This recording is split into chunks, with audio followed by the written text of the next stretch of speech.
Tell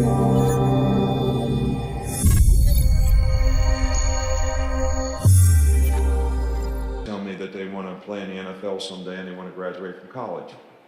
So then every time they don't do what they're supposed to do or they're not accountable, whether it's in school, as a person, or as a player, I just can ask, how is this behavior going to help you get where you want to go? So it is about the individual. It is about the individual and their goals and aspirations for what they want to accomplish, but it's also having respect for the principles and values of the team and trusting and respecting those as well as their teammates and not putting those goals and aspirations ahead of what's best for the team so that they buy into doing their job. So I just never want any one of our players to ever give any reason to use the word but after they describe them. You know, there was one word that the two most compelling words in the draft in my 8 years in the NFL, in a draft report when they read a player, was always and but. Because when they read a good player and they said and, he's a good person, he graduated from school, he was loved by his teammates, he was a captain of the team. But if they read the same player and they said but, got a domestic violence charge against him, he's got 5 positive marijuana tests. I mean, which guy you want to put on your team?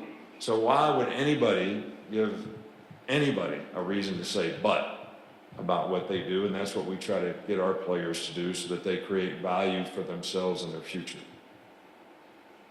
Got 2 more. We'll start right here. Thomas Scott, Sun Times Journal. Coach Saban, you mentioned the importance of third down conversions in your opening statement. This is for you and Duran. Tell me a little bit about what was difficult about stopping Georgia in the first half, and then how you were able to shut them down on their ensuing drives and forcing them to punt closer towards the fourth quarter. Well, I think Georgia did a really good job because there were 3 occasions where we played split safety coverage, which denies the ball deep in longer yardage situations, 3rd and 20, 3rd and 11, and I think 3rd and 9, maybe, and they ran draw plays. And Sony Michel made people miss and made a first down.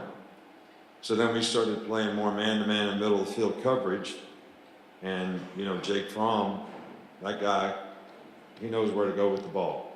And they were running what we call chop routes, was inside fade to the slot receiver. That's what they hit for 80-yard touchdown to Hardeman. And so we just had to kept trying to adapt and adjust. And then when they got a hit in the game, we started playing a little more man-to-man, and they actually were running the ball a little bit more, which, you know, we got off the field on several 3rd downs because we were playing pretty good coverage. Well, my thing was just, like I said earlier, the way we executed. And Coach Saban and Coach Pruitt always talk about just farm your own land and do your job. And I think we were just out there trying to make plays instead of focus on what we had to do as a defense to be successful. But I think we settled down and just got back to playing good Bama defense. And our last question, Nancy. Was there a time, or can you think of a particular time, whether it was during spring practice or even during the season, that you kind of looked at Tua, or that he did something and you thought he's as good as advertised, or maybe even better? No, I think all year long we had lots of confidence in Tua, and we played him so that if this situation occurred, that he would be ready to play. And I know that he was never in a situation where he was behind and had to come back in a game, but the game experience, the confidence, managing the team, he does a really good job in practice. Jalen was sick a couple days before the Clemson game, and you know, the players really respond well to him. He's a good leader. He's very well liked by his teammates, and he's got a very positive, upbeat attitude that affects other people around him in a very positive way. So I think all those things are really positive attributes for a quarterback, and I have total confidence in him.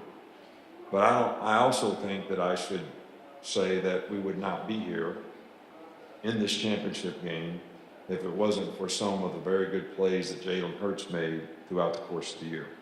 All right, we have 2 guys that we have really good confidence in, And they have really tremendous respect for each other, and they help each other. So that's something that's pretty unique on our team.